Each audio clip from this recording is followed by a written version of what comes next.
Berdagang di rumah, Raffi Ahmad akan suntik modal. Sepi tawaran job hingga membuatnya mengalami masalah ekonomi, membuat komedian Nunung banting setir dalam mencari nafkah sehari-hari. Iya, sejak beberapa bulan terakhir, Nunung pulang kampung ke Surakarta dan alih profesi menjadi penjual aneka masakan rumahan seperti rujak cingur, gado-gado, cumi balakutak, siomay, hingga mie ayam. Nih aku yang kemarin bilang rujak cingur sultan. Ya nggak ada cuma di sini nih ya. Enak banget rujak. Petisnya tuh terasa banget karena petisnya memang dari Jawa Timur ya kita ngambilnya.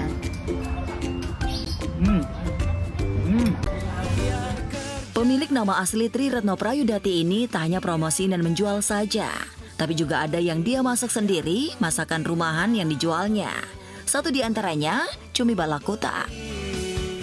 Hai, alhamdulillah. Pesanan balakutak lagi. Malam-malam ngucek-ngucek balakutak. Ini masak cuma 5 kilo karena tadi udah banyak banget. Tadi pagi udah 10 atau 15 kilo ya. Udah pada diambilin, udah pada dikirim-kirim. Untuk menjual aneka masakan rumahan, Nunung menjualnya di rumah dan bisa dipesan melalui online dan chat di ponsel. Nunung tidak membeli atau menyewa ruko untuk berdagang lantaran kondisi keuangannya sedang terpuruk. Mengetahui hal itu, Raffi Ahmad berinisiatif untuk memberi suntikan dana kepada Nunung untuk menambah dagangan dan membuka warung. Karena syuting bareng AA langsung suruh cari tempat.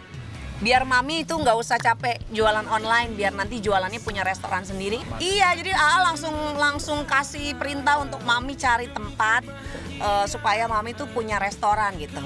Jadi di Solo karena mami kan masaknya di Solo gitu, di Solo. Masya Allah kan teman-teman aku baik-baik ya, aku mudah-mudahan nyusul baiknya. Tentang Nunung mau dibukain warung, Sorry ya, Pak. Gimana, Tentang Kenapa yang mungkin, udah dilantik gitu.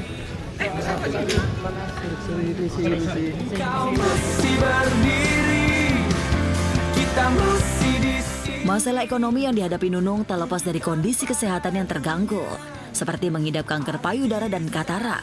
Mirisnya, di saat Nunung sedang kesulitan, keluarga Nunung justru tidak perhatian dan terkesan menjauh. Dan beruntung, Nunung masih memiliki teman-teman artis yang bersedia membantunya dalam hal materi. Mami itu kan punya pikiran, lagi kepikiran gitu, lagi suka kangen ke anak-anak, ke cucu, dan mungkin itu yang jadi pikiran akhirnya ya, apalagi juga mungkin usia ya, mami sih cerita tadi gitu, jadi lebih sensitif dan lebih gelisah, sedihan gitu. Kalau gue punya prinsip sekecil apapun ya berjasa ya kita mampu ya kita pasti bantu. Saling mendengarkan hati. Septian minta healing ke Bali. Merasa suntuk harus bolak-balik ke rumah sakit untuk menjalani fisioterapi, Sony Septian mendadak ingin healing ke Bali. Padahal suami Fairuz Arafik itu tahu jika kondisinya belum benar-benar pulih, usai mengalami penyempitan pembuluh darah di otak. Namun Sony berdalih, keinginannya ke Bali itu bisa membantu proses pemulihan kesehatannya. Aku capek, aku bosen ke rumah sakit, aku bilang gitu. Aku ngerasa jenuh gitu, aku capek fisioterapi, aku malas. Dia yang terus nyemangatin aku, jangan gitu nggak apa-apa, ayo. Nanti kalau kamu udah sembuh banget baru bisa aktivitas. Tulislah yang 2 hari aja ke Bali sayang. Belum bisa Belum kesana. bisa, katanya dia juga masih takut karena kan nggak boleh jauh dari rumah sakit yang memang dokternya ada di situ. Iya, tentu saja Fairuz tak mengizinkan Sony untuk healing ke Bali. Selain jauh, dokter yang merawat Sony juga belum membolehkan Sony terlalu capek. Apalagi, Sony masih harus rutin menjalani fisioterapi seperti Kamis yang kemarin. Jadi aku alhamdulillah tadi progresnya juga katanya sudah semakin membaik, jalannya sudah semakin lancar, ngomong alhamdulillah sekarang sudah nggak terlalu nggak epetan lagi. Meski menolak keinginan Sony, Fairuz berusaha untuk memberi kenyamanan kepada Sony dengan memberikan kejutan agar suaminya itu tak bosan lagi. Dokter bilang katanya biar nggak bosen gitu. disuruh jalan-jalan, nggak apa-apa kok diajak jalan-jalan aja, ibu kasih kursi roda aja, katanya gitu kan.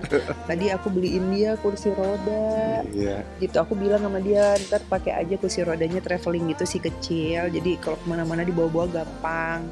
Terus aku biar dia nyaman kan gitu, jadi aku fasilitasin apa yang memang dia bisa nyaman, terus nggak di rumah aja. Jadi kan dokter bilang kenapa suruh ajak jalan-jalan pakai kursi roda aja Bu, soalnya biar ini nggak stres, karena kan di rumah terus biasa dia kerja gitu.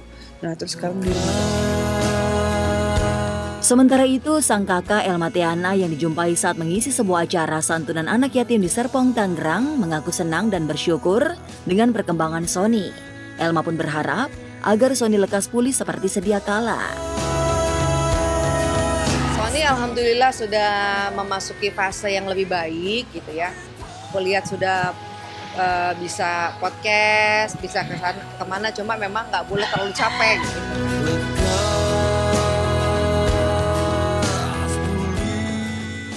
Sedekah, usaha hijab Igun makin laris.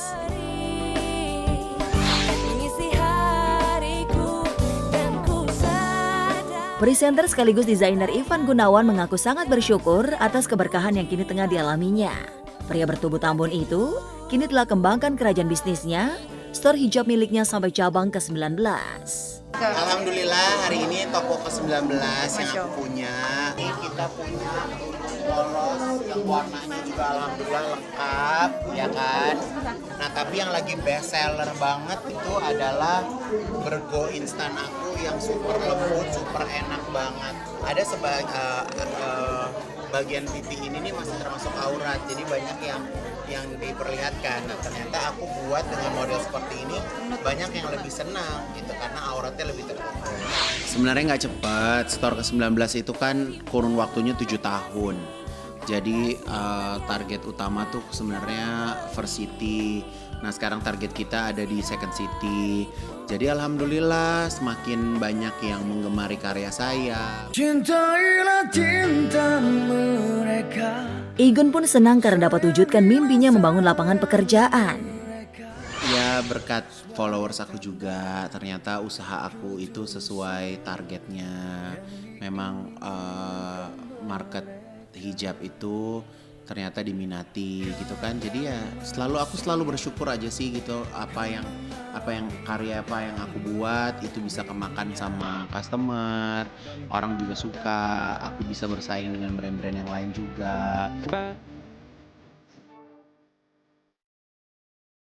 Menurut Igun, apa yang dia dapatkan hari ini berkat rajin bersedekah. Selain telah membangun masjid dan bagi-bagi hijab gratis di Uganda, Igun juga kerap kirimkan bala bantuan ke Palestina. Bentuk aktivitas sosial yang aku buat itu karena memang dukungan dari customer juga gitu kan. Memang di dalam hidup itu kan nggak semuanya menjadi milik kita ya gitu. Kita tuh pedulinya terhadap perempuan, terhadap pendidikan, ya jadi ke situ sih arahnya gitu. Bahkan belum lama ini, Igun baru saja membuka rumah tahfiz Quran gratis bagi siapapun yang ingin belajar. Tidak hanya itu, Igun kini juga telah memiliki puluhan anak asuh. Next kita mau ada peresmian rumah tahfiz, insya Allah sekarang udah naik lantai 3, tapi bakal aku mau bikin acara kecil-kecilan di sana.